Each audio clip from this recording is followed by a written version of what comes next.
Okay. I believe we are live. I have a frozen picture. You are? Hey, this is Jeff Kline, one of the executive producers of Transformers Prime and an EP of Transformers Rescue Bots, and I'm sitting here with Steve Blum. Hi, I'm Steve Blum. I play Starscream on Transformers Prime. We're supposed to sit up straight. We are. Oh, I Yes, can't we're do getting that. notes. Sorry, Mom.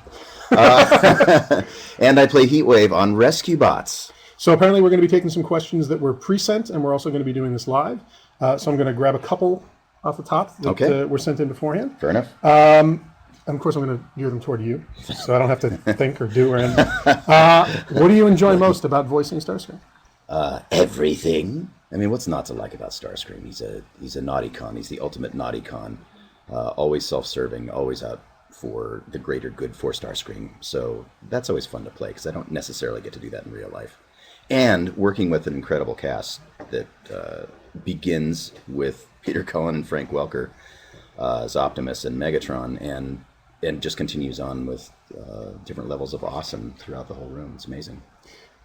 Liz has asked, do you improvise any of Starscream's lines yourself, or are the recording sessions pretty by the book, stick to the script? There was a script? I wasn't advised of that.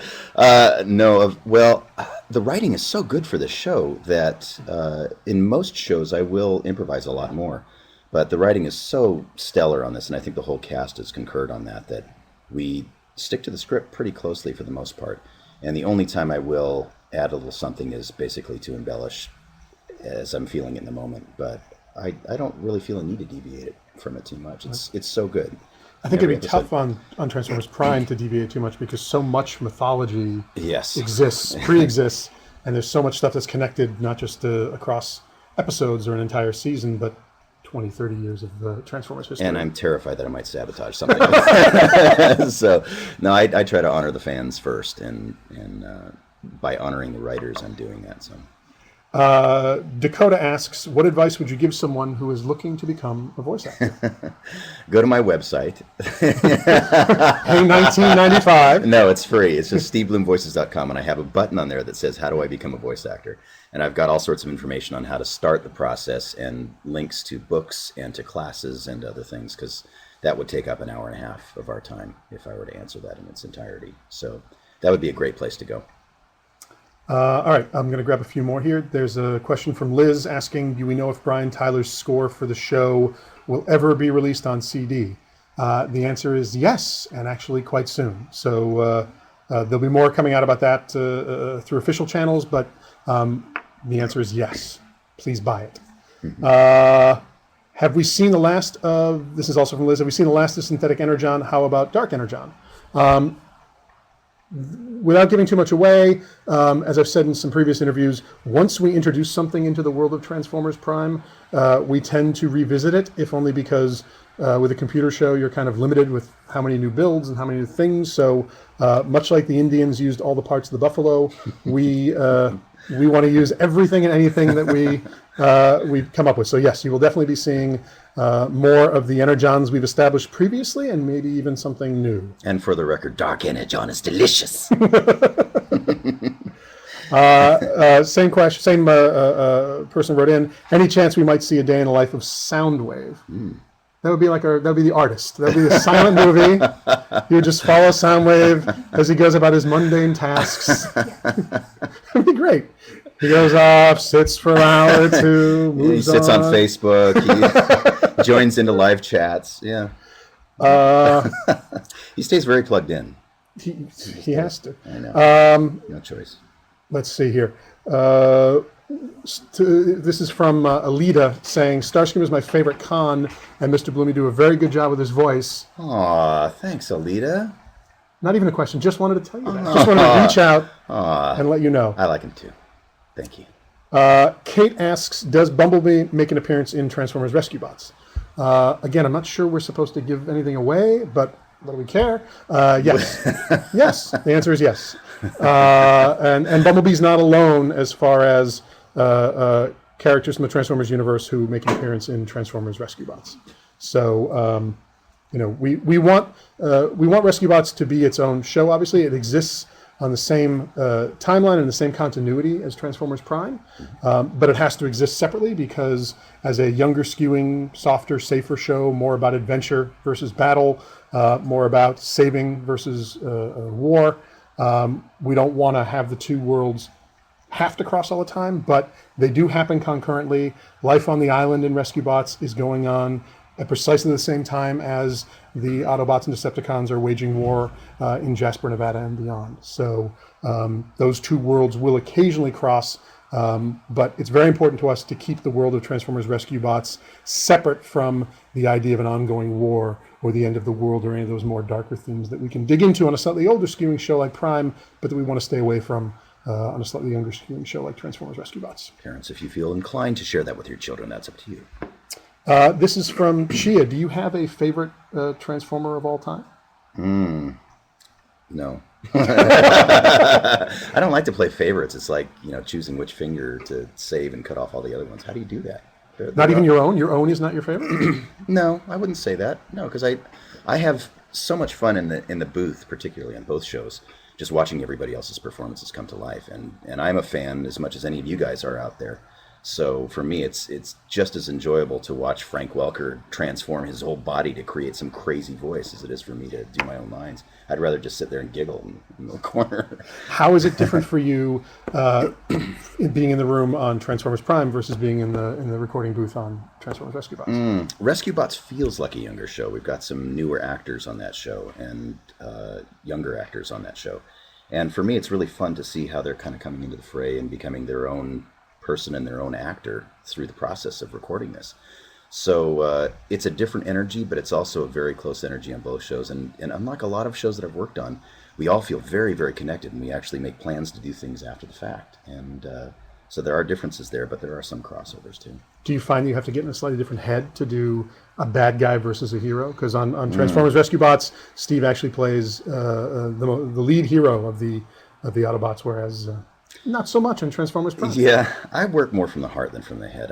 I consider myself to be a pretty organic actor, so I just kind of go with what the character requires at the time.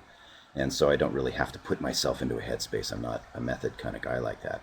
So it's actually a pretty natural, easy transition for me to go from one character to the other. It's all of us have different emotions throughout the course of a day. We'll experience 100 different ones. And so for me to be able to change that from session to session is a very easy task. And every once in a while, I don't think I'm going to be giving too much away to say that you'll have to voice maybe a guest, maybe a one line here or there, and try to, even within that episode, find a different voice from what you're doing. Is that hard? Is that fun? I love that challenge. That's one of my favorite things to do, actually. In fact, when I used to work in the anime world, they used to call me the cleaner. Because besides the... Wait a second. Doesn't it have a whole different... It does, but then it was a much more harmless and actually helpful role. In addition to the major roles that I did, I would be the guy that they would call when they couldn't get any of the residual voices cast. They would have 10 or 20 sometimes voices that they needed filling. Sometimes one line, sometimes 3 lines of all different kinds of characters. And it was one of the greatest things for me to do, is to come in the studio and just knock them out. Right. It was really, really fun. And very little commitment that way, too, by the way. Jehan is asking you to sing, apparently.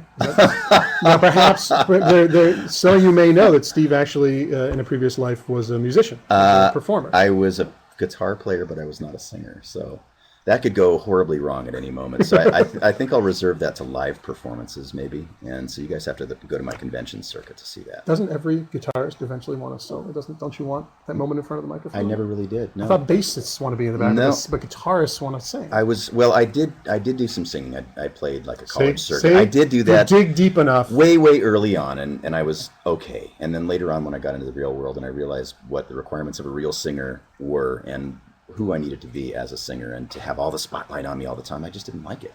So I would have much prefer to be a sideman, and that's kind of how I vision myself on these shows too. I'm just part of the ensemble, and I like it that way. Dakota's asking you what your opinion is and what he or she should do to become an audio engineer. I have no idea. That's a very good question. I would go to engineer school. Yeah, I know that we use a studio called. I'm blanking on it. Give me a second. Advantage is where we do our post work, all our post audio work. And Studiopolis is where we actually record our episodes, both Transformers Rescue Bots and Transformers Prime. And I believe that there are occasional internships and other things like that. And obviously, here in Los Angeles, the Burbank Valley area, there's quite a few recording studios, both for voice and obviously for music as well. So there's definitely schools that offer degree programs in it. Yes. There's internships. I think it probably ends up being the kind of thing you have to do to get a gig. Yep. You got to know what you're doing. There's a lot of buttons to know. And when we record radio play style, so we have 8, 9, 10 actors in the room at a time. Yeah. So working that board, constantly having to fade up one and bring down another, it's a real skill. I wouldn't wish it on anybody, frankly. It's not an easy hard. job. It's really hard. Cindy asks, what's it like working with the great Peter Cullen? Oh man, I'm like a little kid in the room. Every time I hear him open his mouth, I feel like a little kid because it's just so much awesome. It vibrates the walls, it vibrates our bodies, and he's such a nice man too.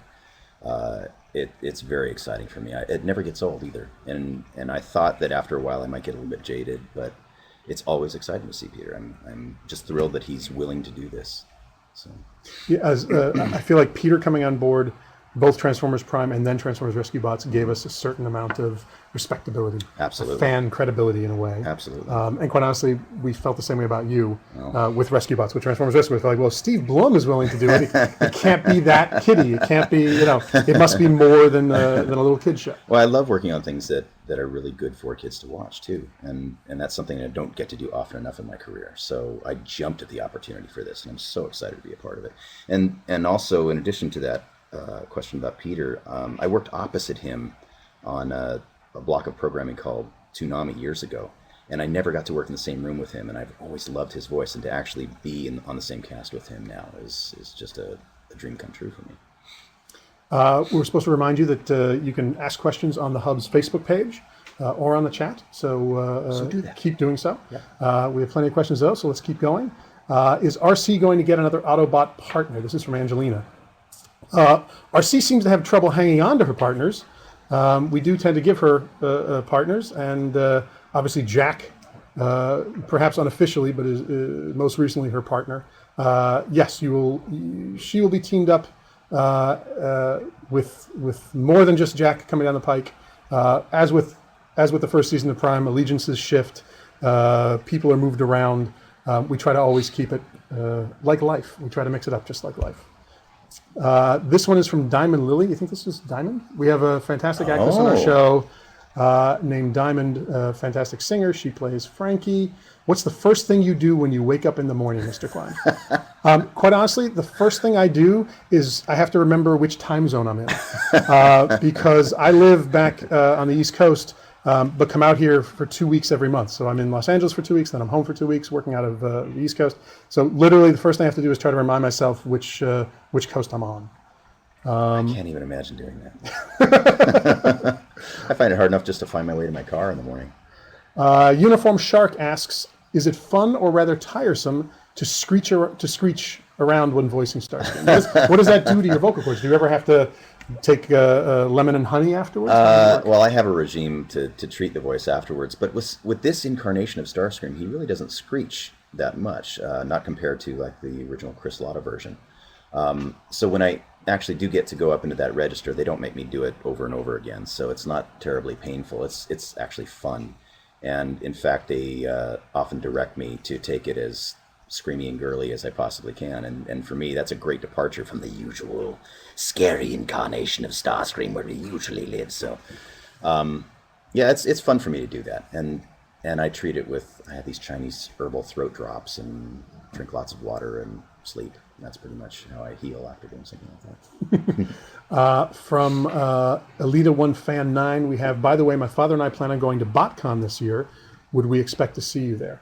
Quite honestly, I don't know what we're doing for BotCon this year, but for those of you who don't know, BotCon is a Transformers convention, actually sanctioned by Hasbro, that moves from location to location depending on the year so that it can be exposed to different fans in different parts of the country. Last year it happened to be out here, which was sort of perfect for us because obviously our voice cast and our creative personnel are largely based out here. So we went pretty crazy last year with Rescue Bots. We actually did, or with Transformers Prime, we did a live reading of an episode with pretty much the entire cast. Really fun. Which was fantastic. And then the cast stayed around afterwards. A lot of them did autographs. We had some other things going on. I would imagine that between Transformers Prime and Transformers Rescue Bots this year, there will be some pretty special stuff going on at BotCon. I think it's in Texas this year, right? Oh. I think it's in Dallas, Texas this year. So if you are a Transformers fan from any part of the Transformers history, it's a pretty fantastic place to be with others who love what you love. Jenny Powell says, Steve, some all-around great talent in Transformers Prime, including yourself. Oh. What was it like for you when you got the part, and how was your first day on the job?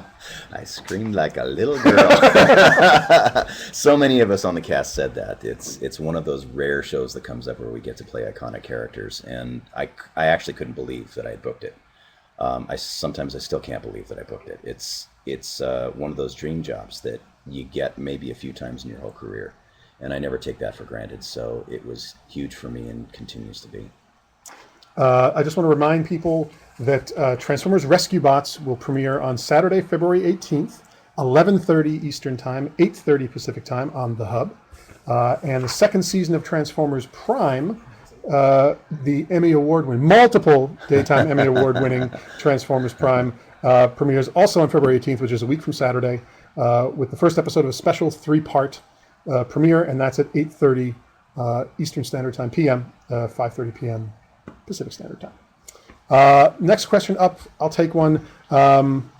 Jenny Powell says it's Transformers Prime is a great take on the Transformers line and gaining its own fans. Thank you very much. What about the series drew you to it in the first place? Quite honestly, I will tell you that the biggest draw for me was the chance to work with Alex Kurtzman and Bob Orsi. They're the ones who first reached out to me, and I felt like if they were going to be involved in a Transformers series, it was going to be something special, and that has not. I have not been disappointed. So, obviously, the idea of working with the Transformers within the Transformers universe, and for a brand new studio and a new network, and trying to help launch those things was also exciting. But for me, it was largely about getting a chance to really work with Alex and Bob. By the way, the UK wants you to know that they love you guys, says Molly Taylor. She's giving you a shout out. Hey, Molly. Peace. From Major Ripclaw, he says, I recall you doing some writing on the Digimon show. Is that true? That is true. Have you done any writing since? No, I haven't. That was actually conforming scripts for recording American versions of them from the original Japanese. I didn't write original episodes. And that was something that I did because I needed money, pretty much. It's pretty grueling work. You have to go frame by frame, and it would take me 40 hours to write a 20-minute script.